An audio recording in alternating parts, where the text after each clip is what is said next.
சொல்வேந்தர்கள் அனைவருக்கும் வணக்கம். இன்றைய கூட்டம் 80வது கூட்டத்திற்கு வருகை தந்திருக்கும் சொல்வேந்தர்கள் அனைவரையும் வருக வருக என்று வரவேற்று தமிழ்த்தாய் வாழ்த்திற்கு செல்வோம். உங்கள் ஒளியினை அமர்த்திக் கொள்ளவும் அல்லது எழுந்து நிற்கவும்.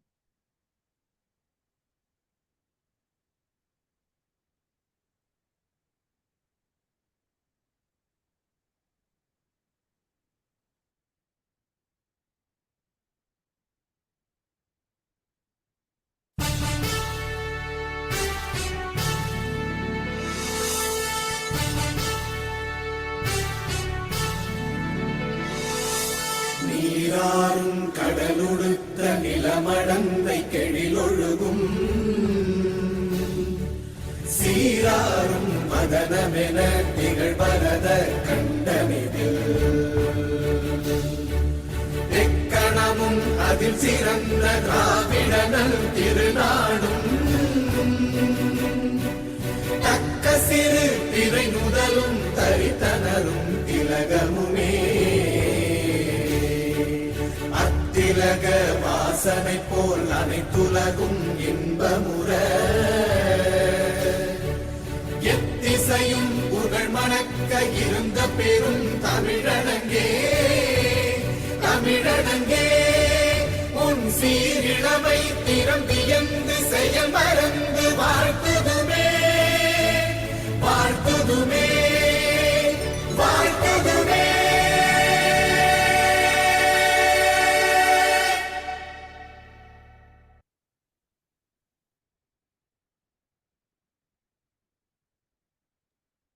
நன்றி.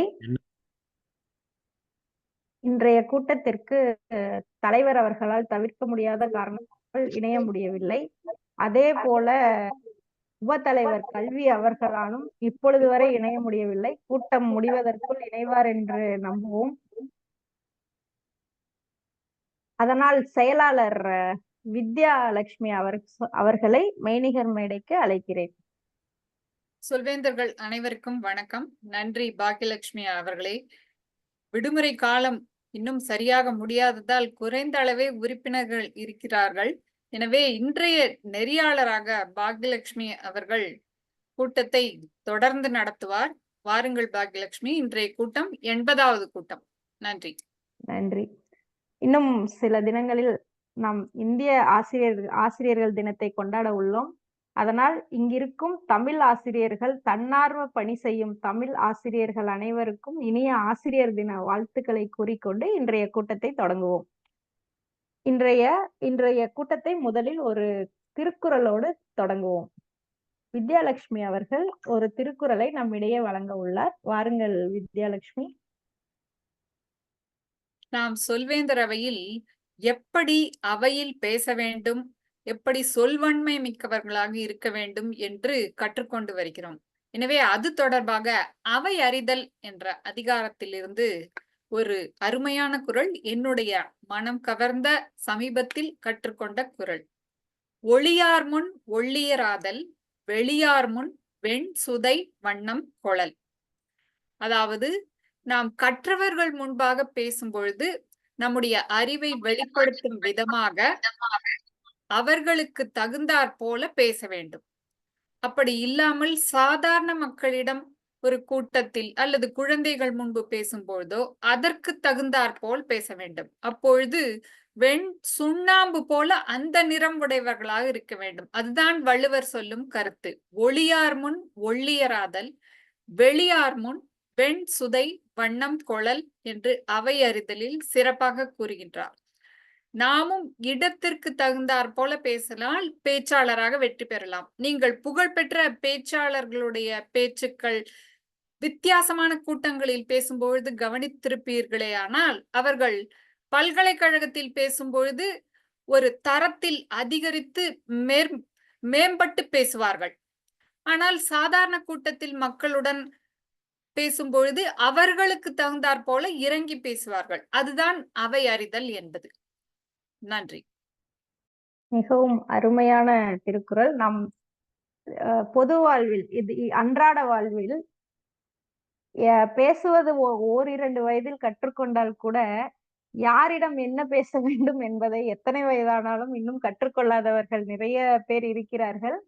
சொல்வேந்தர் அவையின் முக்கிய நோக்கமே அதுதான். நாம் எந்த அவையில் எவ்வாறு பேச வேண்டும் என்பதை நமக்கு பயிற்சியூட்டும் ஒரு களமாகவே இந்த சொல்வேந்தர் மன்றம் உருவாகி இப்பொழுது 4வது ஆண்டின் தொடக்கத்தில் மிக சிறப்பாக நடைபெற்று வருகிறது. அதுவுமல்லாமல் இப்பொழுதெல்லாம் ஓரிருவர் இணைந்தால் கூட நம்ம அனைத்து பணிகளையும் சிறப்புற செய்ய ஒரு தன்னம்பிக்கையும் ஊக்கமும் அளிக்கிறது.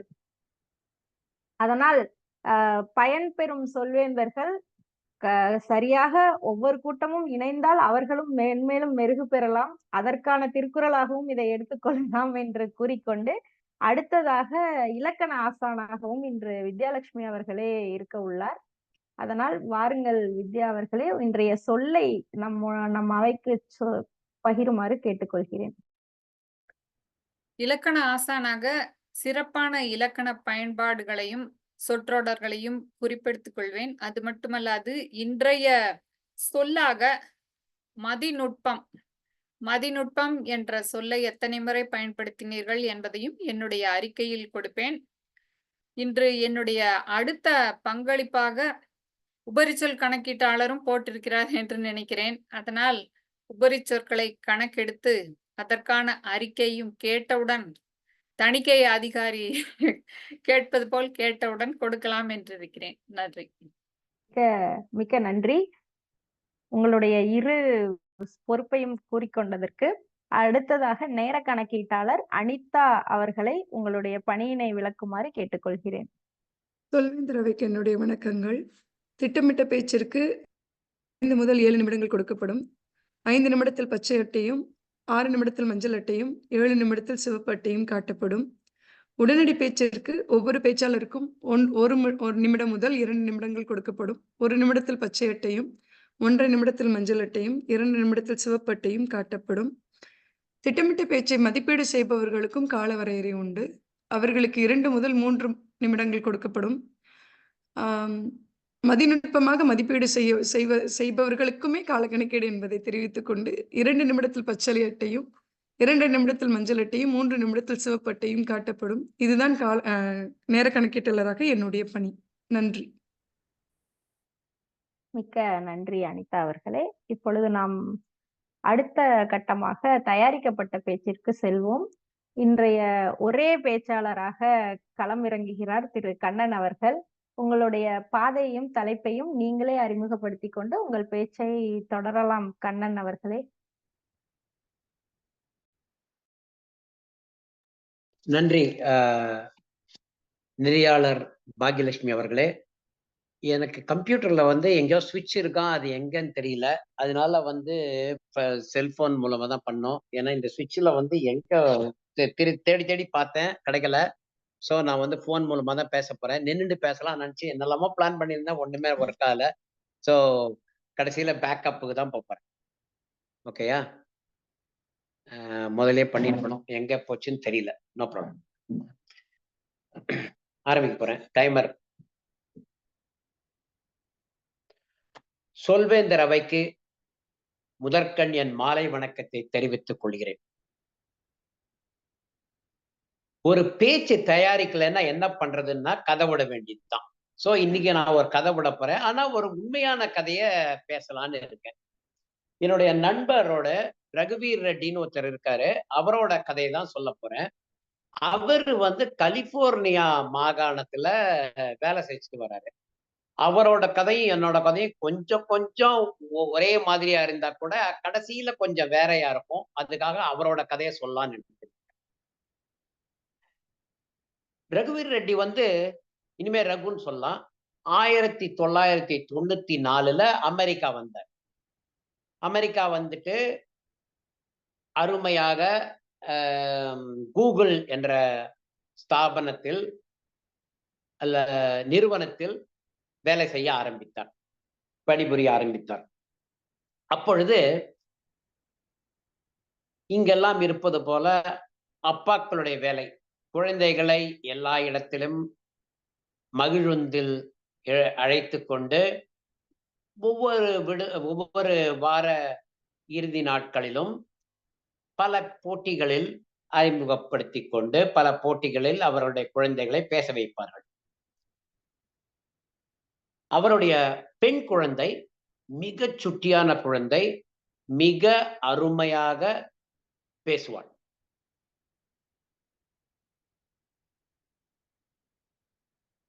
அந்த பெண் அவ அப்பாவை மாதிரியே நல்லா பேசணும்னு சொல்லிட்டு ரொம்ப முயற்சி பண்ணி பள்ளியிலும் நன்றாக படிப்பாள். பல போட்டிகளில் பரிசு வாங்கி கொண்டிருந்தாள். ஒரு சமயம் ஒரு கடைசி போட்டி என்று நினைக்கிறேன். அந்த போட்டியில் மாகாண அளவில் அவளால் வெற்றி பெற முடியும். அந்த பெண்ணிடம் அவருக்கே ஒரு ஏமாற்றம் அதில். அவரிடம் அந்த பெண்ணிடம் கூறிக்கொண்டிருந்தால், நீ இப்படி பண்ண வேண்டும், அப்படி பண்ண வேண்டும், இந்த இடத்தில் தவறி விட்டாய் என்று சொல்லிக் கொண்டிருந்தார். அப்பொழுது அந்த பெண், அப்பா நீங்க எவ்வளவு தடவை பேசியிருக்கீங்க, நீங்க பேசினாதான் அதனோட கஷ்டம் எல்லாம் தெரியும், எனக்கு ஒண்டிதான் சொல்றீங்க, நீங்க போய் பேசி பாருங்க அப்படின்னு சொன்னாராம். அது ரகுவீர் ரெட்டிக்கு ஒரு மாதிரி ஆயிடுச்சு. நான் பேசுறேன்னு சொல்லிட்டு அப்பொழுது எனக்கு முன்பே ஒரு சொல்வேந்தர், ஆங்கில சொல்வேந்தர் மன்றத்தில் இணைந்து கொண்டார். இணைந்து கொண்டு முதலில் பேச ஆரம்பித்தார். அவரால் பேச முடியவில்லை. வயிற்றில் வண்ணத்தி பூச்சிகள் அழகாக மேலே வருகின்றன. ஒரே நடுக்கம் குரலில். ஏனென்றால் அவர் என்னை போலவே மனப்பாடம் செய்து கொண்டு பேசிக் கொண்டிருந்தார். முடியவில்லை. 2 தடவை முயற்சி கொண்டால் அவரால் முடியவில்லை. அப்பொழுதுதான் நான் இதே மாதிரி ஆங்கில சொல்வேந்தர் மன்றத்தில் இணைந்திருந்தேன். அவரும் நானும் ஒரு நண்பர்கள். டிசிஎஸ் அலுவலகத்தில் பணிபுரிந்த காலத்தின் நண்பர்கள். அவர் என்னிடம் கேட்டார். நான் சொன்னேன், உடனே நீங்கள் ஒரு மதியுரைஞரை அணுகவும், மதியுரைஞரால் தான் உங்களை வழிநடத்தி செல்ல முடியும் என்று சொல்லியிருந்தேன். அவரும் அதன்படி மதியுரைஞரை அணுகி முன்னேற ஆரம்பித்தார். நன்றாக ஆரம்பித்தால் கலிபோர்னியா மாகாணத்தில் பல பரிசுகளையும் பெற்றார். ஒரு 7-8 ஆண்டுகள் பிறகு அவரும் பலருக்கு, பல சொல்வேந்தர்களுக்கு அழகாக சொல்லிக் கொடுக்க ஆரம்பித்தார். எப்படி பேசுவது, எப்படி செய்ய வேண்டும் என்றெல்லாம் சொல்லிக் கொண்டிருந்தார். மிக அருமையான முன்னேற்றம் அவருக்கும். ஆனால் அவருக்கு ஒரு ஏக்கம். எல்லாருமே நன்றாக படித்துக் கொண்டு போய்விடுகிறார்கள், யாருமே அந்த மன்றத்தில் தங்கவில்லையே என்று என்னிடம் சொன்னார். இது ஒரு நன்றி கெட்ட பணி. யாருமே நம்மை ஒரு ஆங்கிலத்தில் ரெகக்னிஷன் என்று சொல்வார்கள், யாருமே நம்மை ஒரு மதிக்கவே இல்லை. நாம் ஒரு பணி செய்கிறோம், அவர்கள் 2 ஆண்டு நம்முடன் இருக்கிறார்கள், பிறகு பறந்து விடுகிறார்கள். நான் அப்பொழுது சொன்னேன், எதற்கெடுத்தாலும் நாம் அந்த ரெகக்னிஷனை எதிர்பார்க்க முடியாது. ஒரு பள்ளி ஆசிரியரை எடுத்துக்கொள்ளுங்கள். தொடக்கப்பள்ளி ஆசிரியர் நாம் பணி கொண்டிருக்கும் பொழுது அவர் ஒவ்வொரு வருடமும் புது மாணவர்களுக்கு அழகாக வித்திட்டு, அழகாக தயாரித்து அவர்களை அனுப்பிவிடுகிறார்கள் அடுத்த வருடத்திற்கு, அடுத்த வகுப்பிற்கு. புதிய மாணவர்கள் வருகிறார்கள். நாம் அந்த முன்னேற்றத்திற்கான விதையைத்தான் விதைக்க வேண்டுமே தவிர முன்னேறிக்கொண்டே இருக்க வேண்டும் என்று சொல்ல முடியாது என்று அவருக்கு ஒரு அறிவுரை வழங்கி, இருந்தாலும் அவருக்கு பல ஏமாற்றம். அதனால் அந்த சொல்வேந்தர் மன்றத்திலிருந்தே விலக ஆரம்பித்தார். நான் அவரை இழுத்து பிடித்து பல முறை பார்த்தேன். எப்படி அவருக்கு அந்த இதை கொடுப்பது, என்ற ரெகக்னிஷனை கொடுப்பது என்று எனக்கு இன்னும் தெரியவில்லை. அதை முயற்சி செய்து கொண்டிருக்கிறேன். நம்முடைய சொல்வேந்தர் மன்றத்தை அவரை இணைய சொன்னேன். ஆனால் அவருக்கும் நேரம் கருதி முடியவில்லை. ஆனால் அவர் தெலுங்கு பேசுபவர், தமிழ் பேசுபவர் அல்ல, ரகுவீர் ரெட்டி. ஆனாலும் வந்து பார்க்கிறேன் என்று சொன்னார். அவருக்கு ஆங்கிலம் தான் நன்றாக வரும். என்னுடைய ஆங்கில சொல்வேந்தர் மன்றத்திலும் அவருக்கு கொடுத்து விட்டேன். ஆனால் எங்களுடைய மன்றம் 8 மணிக்கு காலையில் சனிக்கிழமை ஆரம்பிக்கிறது. அவருக்கு அப்பொழுது 5:30 மணி. அதனால் அவரால் அதையும் இருந்தாலும் நானும் முயற்சி செய்து கொண்டிருக்கிறேன். முயற்சி திருவினையாக்கும் முயற்சியின்மை என்று தமிழில் ஒரு பழமொழி இருப்பது போல நானும் பண்ணிக் கொண்டிருக்கிறேன். மனிதர்கள் எப்பொழுதுமே பலவிதம், ஒவ்வொருவரும் ஒரு விதம். என்ன செய்வது? ஒவ்வொருவிடம் நாம் அனுசரித்துக் கொண்டு போக வேண்டும். நன்றி நெறியாளர் அவர்களே. என்னால் நேரத்தை பார்க்க முடியவில்லை. நான் பாட்டு பேசிக்கொண்டே இருந்து விட்டேன், மன்னிக்கவும். சரியாக 7 நிமிடங்கள் கண்ணன் அவர்களே. சரியாக முடித்து விட்டீர்கள். உங்களிடம் நாங்கள் கற்றுக்கொள்ள வேண்டியது நிறைய. நீங்கள் அப்படியே உண்மையும் மேடையில் சொல்கிறீர்கள். அதாவது தயாரிக்க முடியாத பொழுது என்ன என்று சொல்லிவிட்டு நீங்கள் மிக அருமையாக இன்றைய பேச்சு இருந்தது. கதையல்ல, நிஜம் போன்ற தோணியில் ஒரு அழகாக உங்களுடைய அனுபவத்தை பகிர்ந்தீர்கள் இங்கே. அதே போல அங்கீகாரம் ஒரு மனிதனுக்கு எவ்வளவு முக்கியமானது என்பதை வெகு ஆழமாக சொன்னீர்கள். இந்த பேச்சில் உங்களுடைய மதிநுட்பம் மிகையாக தெரிந்தது. ஏனென்றால் நீங்கள் தயாரித்தீர்களோ தயாரிக்கவில்லையோ, ஆனால் எந்த இப்பொழுது பெரும்பாலும் தயாரிக்கப்பட்ட பேச்சுகள் எல்லாம் உடனடி பேச்சுகளாகத்தான் இருக்கிறது. ஆனாலும் நீங்கள் தயாரிக்கவில்லை என்றாலும் அந்த எந்த ஒரு நிகழ்வினை நாம் இங்கே சொல்வது, கோர்வையாக எப்படி சொல்வது என்று நீங்கள் ஒரு படம் போல் உங்களுடைய மனதில் ஓட விடுகிறீர்கள். அதை அப்படியே உங்களுடைய சொற்கள் மூலம் இங்கு பிரதிபலிக்கிறீர்கள். அதற்கு மிக்க நன்றி. உங்களிடம் நாங்கள் இதையெல்லாம் கற்றுக்கொள்ள வேண்டும். மிக அருமையான பேச்சு. நன்றி. அடுத்ததாக இன்று ஒரே ஒரு பேச்சாளர் தான். அதனால் நாம் உடனடி பேச்சுக்கு சென்று விடலாம் என்று நினைக்கிறேன். இன்றைய உடனடி பேச்சு நெறியாளராகவும் உடனடியாக நீங்கள் ஒத்துக்கொண்டமைக்கு மிக்க நன்றி சொல்வேந்தர் கண்ணன் அவர்களே. மெய்நிகர் மேடை உங்களது. மன்னிக்கவும், நேர கணக்கீட்டு கேட்கவில்லை. நேர கணக்கீட்டாளர் அனிதா அவர்களை நேர கணக்கீட்டினை வழங்கும்படி கேட்டுக்கொள்கிறேன். சொல்வேந்தர் கண்ணன் அவர்கள் தன்னுடைய திட்டமிட்ட பேச்சை 7 நிமிடம் 10 நொடிகளுக்குள் முடித்து விட்டார். அதனால் குறிப்பிட்ட காலவரையிற்குள் பேசியதாலும் நானே இன்று வெற்றி கோப்பை அறிவிப்பாளராக இருப்பதால் அதையும் சொல்லிவிடுகிறேன். குறிப்பிட்ட காலவரையறைக்கும் பேசினாலும் தனியாக ஒரே பேச்சாளராக பேசியதாலும் திட்டமிட்ட பேச்சில் அவர் வெற்றியாளராக அறிவிக்கப்படுகிறார். நன்றி. மிக்க நன்றி அனிதா அவர்களே. இப்பொழுது உடனடி பேச்சை நெறியாள்கை செய்ய திரு கண்ணன் அவர்களை மெய்நிகர் மேடைக்கு அழைக்கிறேன். நன்றி நெறியாளர் அவர்களே. உடனடி பேச்சு என்பது என்ன? நாம் ஒரு விடுமுறைக்கு செல்வோம் என்று வைத்துக் கொள்ளுங்கள். அங்கு நமக்கு மிகவும் பிடித்த ஒரு நடிகையோ நடிகரோ ஒரு பேச்சாளரோ அல்லது நம்முடைய பேராசிரியரோ வரும்பொழுது நாம் உடனே மகிழ்ச்சி அடைவோம். அவர்களிடம் சென்று அவர்களிடம் நம்மை அறிமுகப்படுத்தி கொண்டு எப்படியாவது அவருடைய கவனத்தை ஈர்க்க வேண்டும் என்று முயல்வோம். அதற்கு தயார்படுத்துவதற்காகத்தான் இருக்கிறது உடனடி பேச்சு. நாம் என்ன செய்வோம்? அந்த ஒரு 30 நொடிகளில் அவருடைய கவனத்தை நம்மிடம் ஈர்ப்பதற்காக பல முயற்சிகள் செய்வோம்.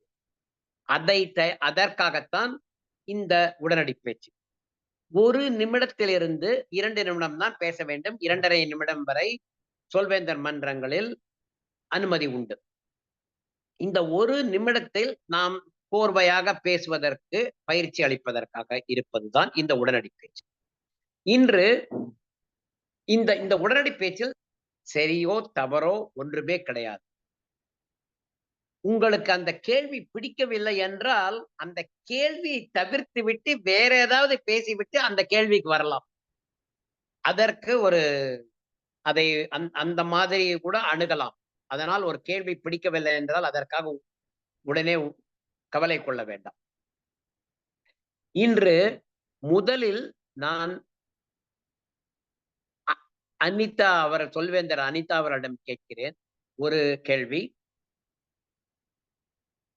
அனிதா அவர்களே, நீங்கள் ஒரு செய்தித்தாளை தயாரித்துக் கொண்டிருந்தீர்கள். அதை எப்படி சொல்வது? தெரியவில்லை. ஓகே. அந்த அந்த செய்தித்தாள் அனுபவத்தை, அதனுடைய சங்கடங்களை ஒரு ஒரு நிமிடத்தில் பகிர்ந்து கொள்ளுமாறு கேட்டுக்கொள்கிறேன். 1 to 2 நிமிடம். சொல்வேந்தர் ரவிக்கு என்னுடைய வணக்கங்கள். நான் ஒரு மின்னிதழ் நடத்தி கொண்டிருந்தேன். செய்தித்தாள் என்பது தினமும் தினசரி வருவது. மின்னிதழ் என்பது இணையத்தில் வாரம் ஒரு முறை. இதழ் என்பதே கொஞ்சம் நாள் நம் விட்டு விட்டு ஒரு ஒரு வாரத்திற்கு ஒரு முறையோ 2 வாரத்திற்கு ஒரு முறையோ அது மாதிரி செய்வதை இதழ் என்று சொல்வோம். செய்தித்தாள் என்பது செய்திகளை கொடுப்பது. இதழ் நடத்தி கொண்டிருந்தேன். மின்னிதழ் நடத்தி கொண்டிருந்தேன்.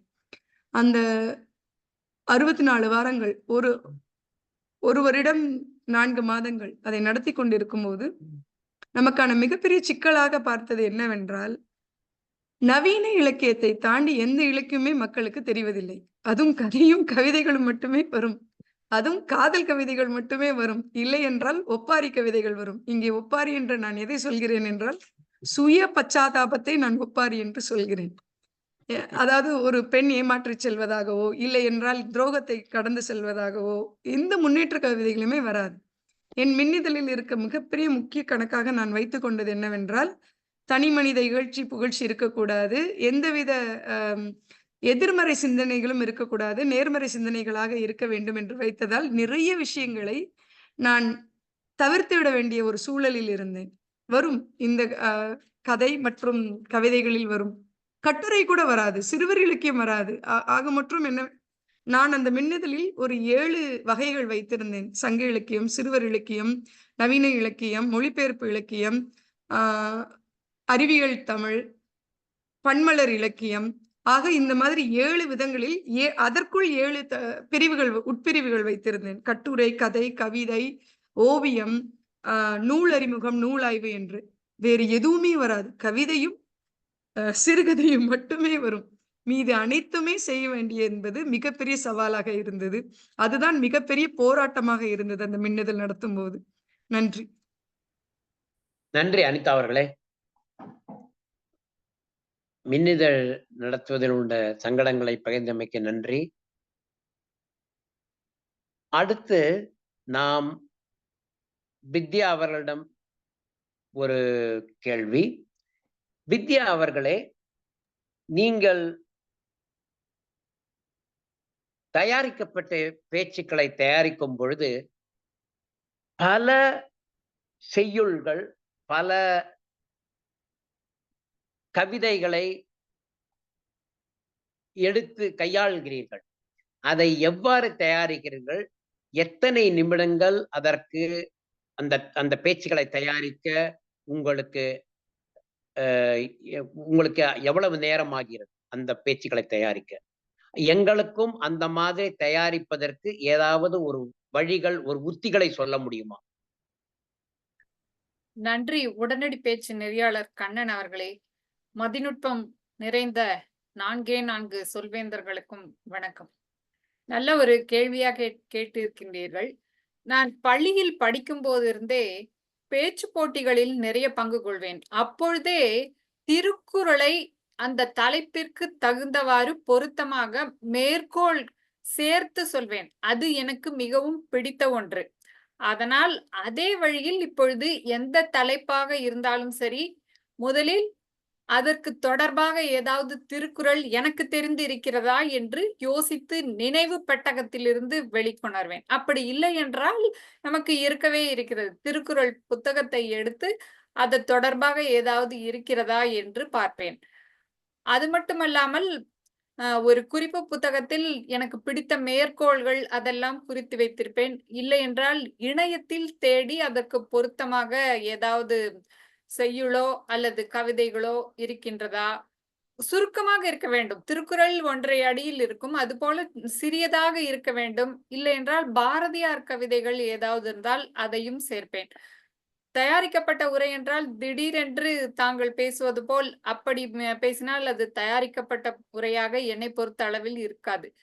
நாம் எழுதுகிறோமோ இல்லையோ, எந்த தலைப்பில் பேச போகிறோம் என்று நினைத்து கொண்டு அது தொடர்பாக எப்பொழுதாவது அந்த சிந்தனைகள் எதை கொண்டு சேர்க்கலாம் என்று மனதிலேயே நினைத்து கொண்டிருந்தால் பிறகு அந்த குறிப்புகளை மட்டும் வைத்துக்கொண்டு நாம் தயாரிக்கப்பட்ட உரையாக பேசிவிடலாம்.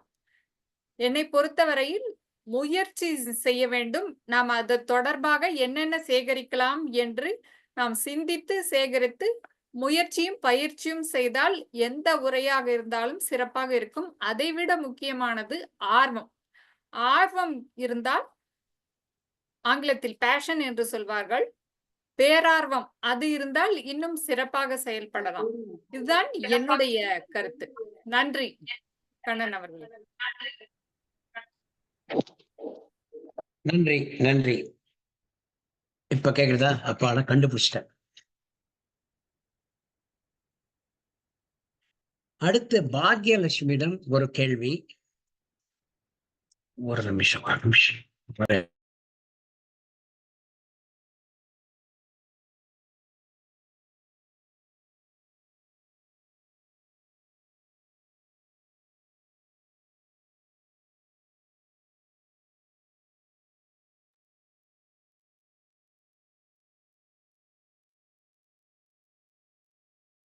நாங்கள் பல பல நாடுகளுக்கு விடுமுறைக்காக சென்றிருப்பீர்கள். உங்களுக்கு பிடித்த ஒரு விடுமுறையை பற்றி ஒரு 2 நிமிடங்கள் பேசுமாறு கேட்டுக்கொள்கிறேன். நன்றி கண்ணன் அவர்களே. இந்த வருடம் நாங்கள் மிக அருகில் இருக்கும் நாடான கனடாவிற்கு சென்றோம். அங்கே உறவினர்களும் இருந்தார்கள். அங்கே ஒரு சின்ன ஒரு ஒருங்கிணைப்பு கூட்டமாக அது இருந்தது. மிக்க மகிழ்வினை தந்தது. அருகிலேயே இருக்கும் நாடானாலும் நமக்கு அந்த பச்சை அட்டை இல்லை என்றால் அவ்வளவு எளிதாக நம்ம அந்த எல்லையை கடப்பது மிக கடினம். அதற்கு தனியாக அதற்கு உள்நுழைவு சீட்டு அனைத்தும் வாங்க வேண்டும். அதனால் எப்பொழுதும் போல நாங்கள் காத்திருந்தோம். சென்ற வருடம் வெறும் நயாகராவை மட்டும் தொட்டுவிட்டு வந்துவிட்டோம். இந்த வருடம் சரி, நாட்டிற்குள் சென்று என்னென்ன இருக்கிறது என்று பார்க்கலாம் என்று சென்றோம். அங்கே 2 நகரங்களுக்கு சென்றோம், டொராண்டோ மற்றும் மான்ட்ரியல். டொராண்டோவில் மிக அதிகமாக இலங்கை தமிழர்கள் தென்பட்டனர். அவர்களுடைய சுத்த தமிழை கொஞ்சம் குளிர கேட்க ஒரு வாய்ப்பு இருந்தது. ஏனென்றால் எங்கள் உறவினர்கள் இருக்கும் அந்த சுற்று வட்டாரத்தில் நம்முடைய அங்க இருக்கும் அந்த முழு சுற்றுப்பகுதியையும் அவர்கள் என்ன சொல்வார்கள் என்றால் பிரவுன் சிட்டி என்று சொல்வார்களாம் ஆங்கிலத்தில். ஏனென்றால் நம்முடைய இந்தியர்கள் நம்முடைய நிறமான அந்த நிறத்தை வைத்து பிரவுன் சிட்டி என்று சொல்வார்களாம். நிறைய பஞ்சாபி இருந்தார்கள். அவர்களுடைய உணவு பழக்கம் எல்லாமே அந்த 24 மணி நேர சப்பாத்தி கடை ஒன்று அங்கு திறந்து வைத்திருந்தார்கள். அது எனக்கு மிகவும் ஆச்சரியத்தை கொடுத்தது. ஏனென்றால் இப்பொழுது நியூ ஜெர்சியிலும் சப்பாத்தி கிடைக்கிறது. ஆனால் அது எல்லாமே முழுக்க முழுக்க இயந்திரத்தினால் ஆனவை. ஆனால் அங்கே நாம் 24 மணி நேரத்தில் எப்பொழுது போய் கேட்டாலும் அங்கே ஆட்கள் இருந்து கொண்டு கையால் இட்டு அதை சுட்டு தருகிறார்களாம். அது மிகவும் ஆச்சரியமாக இருந்தது. அடுத்ததாக மான்ட்ரியலுக்கு சென்றோம். அது பிரெஞ்சு காலனிகள் என்று சொல்வார்கள் இல்லையா? நமக்கு பிரெஞ்சு தெரிகிறதா என்றெல்லாம் அவர்கள் நினைக்க மாட்டார்கள். அவர்கள் பேசுவது முழுக்க முழுக்க பிரெஞ்சிலேயே இருந்தது. அதற்கு அவர்கள் ஒரு 75 விழுக்காடு பேசி முடித்த பின், ஓ மன்னிக்கவும், உங்களுக்கு பிரெஞ்சு தெரியாதா என்று திருப்பி ஆங்கிலத்திற்கு வருகிறார்கள். இந்த அனுபவம் புதுமையாகவும் மிக அருமையாகவும் இருந்தது. நன்றி. நன்றி பாக்யலட்சுமி அவர்களே. எனக்கும் அதே மான்ட்ரியல் அனுபவம் அவ்வாறே இருந்தது. ஆனால் எனக்கு மிகவும் பிடித்தது மான்ட்ரியல், டொரண்டோவை விட. எல்லோரிடம் கேள்வி கேட்டாகிவிட்டது. ஆகவே நான் இந்த மெய்நிகர் மேடையை நெறியாளர்களிடம் திருப்புகிறேன். நன்றி கண்ணன் அவர்களே. நான் நேர கணக்கீட்டாளர் அனிதா அவர்களை நேர அறிக்கையை தரும்படி மெய்நிகர் மேடைக்கு உடனடி பேச்சை பேசிய 3 செல்வேந்தர்களுமே குறிப்பிட்ட கால வரையறைக்குள் பேசினார்கள். அனிதா அவர்கள் 2 நிமிடம் 15 நொடிகளும், வித்யா அவர்கள் 2 நிமிடம் 5 நொடிகளும், பாக்யா அவர்கள் 2 நிமிடம் 3 நிமிடங்களும் பேசினார்கள். அனைவருமே குறிப்பிட்ட காலவரையறைக்குள் பேசினார். வாக்குக்கு தகுதி பெறுகிறார்கள். நீங்கள் சிறந்த பேச்சாளராக கருதும் நபரை தேர்ந்தெடுத்து எனக்கு தனிச்செய்தியில் அனுப்புமாறு கேட்டுக்கொள்கிறேன். நன்றி. நன்றி அனிதா அவர்களே. சொல்வேந்தர்கள் உங்கள் வாக்கினை அனிதா அவர்களுக்கு அனுப்புமாறு கேட்டுக் கொள்ளப்படுகிறீர்கள். அடுத்ததாக நாம் இந்த கூட்டத்தின் இறுதி கட்டமான மதிப்பீடு பகுதிக்கு வந்துள்ளோம். முதல் மற்றும் ஒரே பேச்சாளரான கண்ணன் அவர்களின் பேச்சை மதிப்பீடு செய்ய வித்யா அவர்களை மெய்நிகர் மேடைக்கு அழைக்கிறேன். நன்றி நெறியாளர் அவர்களே. மதிநுட்பமிக்க சொல்வேந்தர்களே, இன்று ஒரே பேச்சாளர் நம்முடைய கண்ணன் அவர்கள்தான். அதுவும் மனிதர்கள் பலவிதம் என்ற தலைப்பை கேட்டவுடனே நான் பலவிதமான மனிதர்களை பற்றி, பல்வேறு ஆளுமைகளை பற்றி சொல்ல போகிறீர்களோ என்று நினைத்தேன்.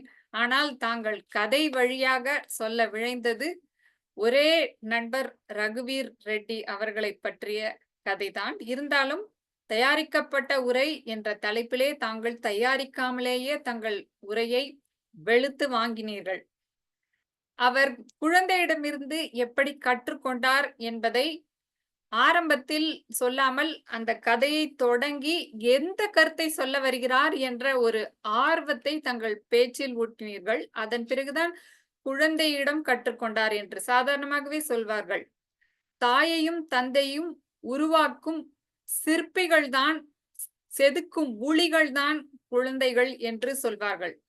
அதை போல எந்த வீட்டில இருந்தாலும் சரி, அவர்கள் கேட்கும் கேள்விகள் நம்மை நாமே செதுக்கிக் கொள்வதற்கு ஒரு உளி போல இருக்கும் என்பதற்கு நீங்கள் குறிப்பிட்ட அந்த ரகுவீர் ரெட்டியினுடைய வாழ்க்கை ஒரு சிறந்த எடுத்துக்காட்டு என்றுதான் சொல்ல வேண்டும். இறுதியில் அவர் நிறைய மனிதர்கள் பலவிதமாக அவர் கண்டார் என்ற பார்வையும் இருந்தது. அதில் முயற்சியும் அதற்கு தகுந்த நமக்கு பயிற்சியும் இருந்தால் தாங்கள் சொன்ன அறிவுரையும் ஏற்றுக்கொள்ளத்தக்கதாகவே இருந்தது. தாங்கள் குறளை சொல்ல தொடங்கினீர்கள், ஆனால் அந்த குறளை முடிக்கவில்லை. முயற்சி திருவினையாக்கும், இன்மை புகுத்திவிடும் என்பது முழுமையான குறள். அது பரவாயில்லை.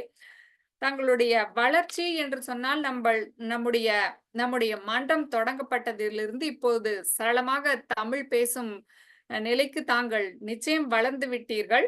ஆனாலும் இடையிடையே ஆங்கில சொற்கள் அவ்வப்பொழுது தலை தூக்கி நான் இருக்கிறேன் என்று காட்டிக்கொண்டுதான் இருக்கின்றன. அது பரவாயில்லை. தங்களுடைய செய்கைகள் சிறப்பாக இருந்தது. விழித்தொடர்பும் சிறப்பாக இருந்தது. புதிய ஆத்திச்சூடியில் பாரதி சொல்வார், சைகையின் பொருள் உணர் என்று. அதாவது சிறந்த சைகைகளை செய்தால்தான் அவர்கள் என்ன பொருளில் பேச வருகிறார்கள் என்பதை சரியாக வெளிப்படுத்த முடியும் என்பது அவருடைய கருத்து. அதுவும் சிறப்பாக இருந்தது. மொத்தத்தில் சொல்ல போனால் ஒரு ஆர்வம் ஊட்டக்கூடிய ஒரு கதையாக இருந்தது. இடையிடையே சில ஆங்கில சொற்களை தவிர்த்திருக்கலாம். தாங்கள் ரெகக்னிஷன் என்று சொன்னது அதற்கான இணையான தமிழ் சொல் அங்கீகாரம். எல்லாரிடத்திலும் அங்கீகாரம் பெற வேண்டும் என்று ஒவ்வொருவரும் நினைப்பதுதான். இன்று சிறப்பாக இந்த உரையை நிகழ்த்தினீர்கள். வாழ்த்துக்கள் கண்ணன் அவர்களே. மெய்நிகர் மேடை நெறியாளர் அவர்களுடைய. மிக அருமையான மதிப்பீடு வித்யா அவர்களே. அதுவும் நீங்கள் சொன்னீர்கள்ல, அங்கங்க ஆங்கில வார்த்தை எட்டி பார்க்கிறது என்று.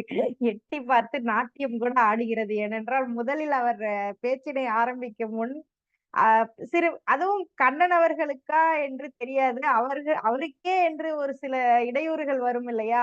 திடீரென்று அவருடைய ஒளி வாங்கி வேலை செய்யவில்லை, அவருடைய உருவம் தெரியவில்லை. அதனால் அவர் கொஞ்சம் அந்த தடுமாற்றம் இருந்த பொழுது ஆங்கிலத்திலேயே பேசிக்கொண்டிருந்தார். நான் இங்கே அது முழுக்க அந்த வாக்கியம் முழுவதுமே ஆங்கிலமாக இருந்தது.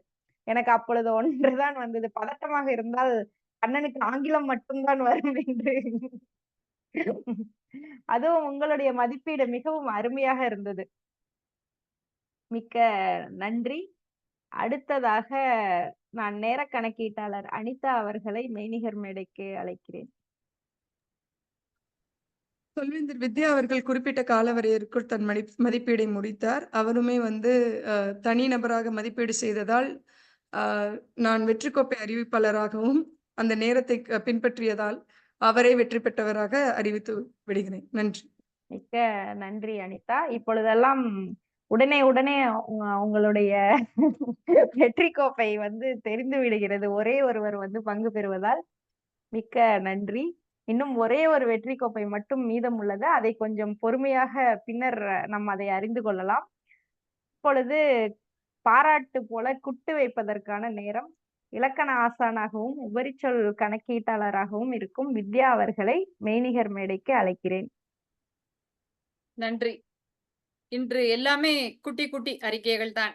ஏனென்றால் இருப்பதே 4 பேர் 3 பேர். மதிநுட்பம் என்ற சொல்லை அனிதா ஒரு முறையும் பாகியலட்சுமி ஒரு முறையும் பயன்படுத்தினார். நான் ஒரு முறை பயன்படுத்தினேன். மற்றபடி பாகியலட்சுமி 2 முறை பயன்படுத்தினார். சரி. இல்ல வித்யா, நீங்க 2 முறை பயன்படுத்தினீர்கள்.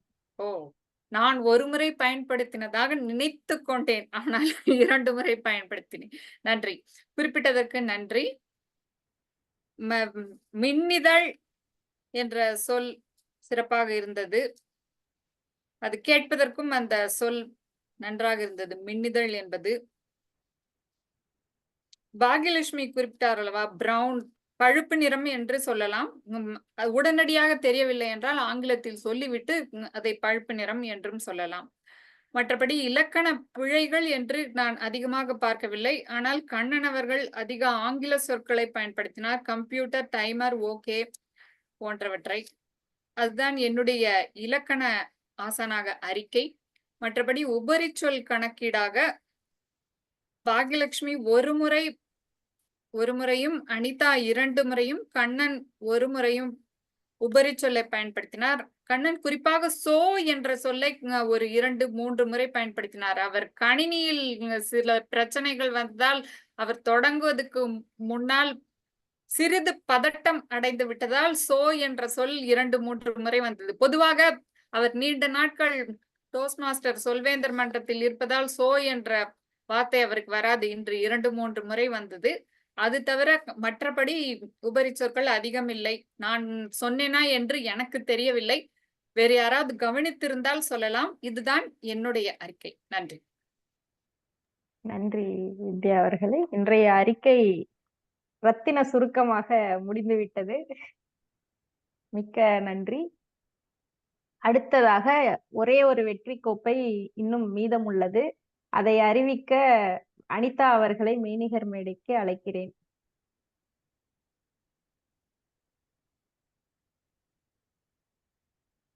அனிதா, உங்களுடைய கேள்வியை திரும்பவும் சொல்ல முடியுமா? ஒரே மீதமுள்ள வெற்றி கோப்பை. அந்த வெற்றி கோப்பையை வந்து பெருமனதாக எனக்கே கொடுத்து விட்டீர்கள். அதற்கு நன்றி சொல்லிக் கொள்கிறேன். இன்றைய உடனடி பேச்சில் வெற்றியாளராக அனிதா அவர்கள் தேர்ந்தெடுக்கப்பட்டுள்ளார். நன்றி. மின்னிதழால் இன்று வெற்றி பெற்றீர்கள். நன்றி. நன்றி. இன்று என்னுடைய பொது மதிப்பீடாக நாம் ஒருவரோ 2வரோ 4வரோ எவ்வளவு குறைவான உறுப்பினர்கள் இருந்தாலும் மிக நேர்த்தியாக இன்று நம்முடைய சொல்வேந்தர் மன்றத்தை நடத்தி இறுதி கட்டத்திற்கு நகர்த்தி கொண்டு வந்து வைத்துள்ளோம். அதற்கு நமக்கு நாமே ஒரு பெரிய பாராட்டு கொடுத்து கொள்ள வேண்டும் என்றுதான் நான் நினைக்கிறேன். தலைவர் வரவில்லை என்றால் என்ன, உபத்தலைவர் வரவில்லை என்றால் என்ன, செயலாளர் இருக்கிறார் என்ற ஒரு நம்பிக்கை இன்று இருக்கிறது. அதே போல மற்ற சொல்வேந்தர்களும் உங்களுடைய நேரத்தை சிறிது இதற்கு ஒதுக்குவதற்காக கொஞ்சம் மனது வைக்க வேண்டும் என்ற கோரிக்கையோடு இன்றைய சொல்வேந்தர் கூட்டத்தை நான் மீண்டும் செயலாளர் அவர்களிடமே ஒப்படைக்கிறேன்.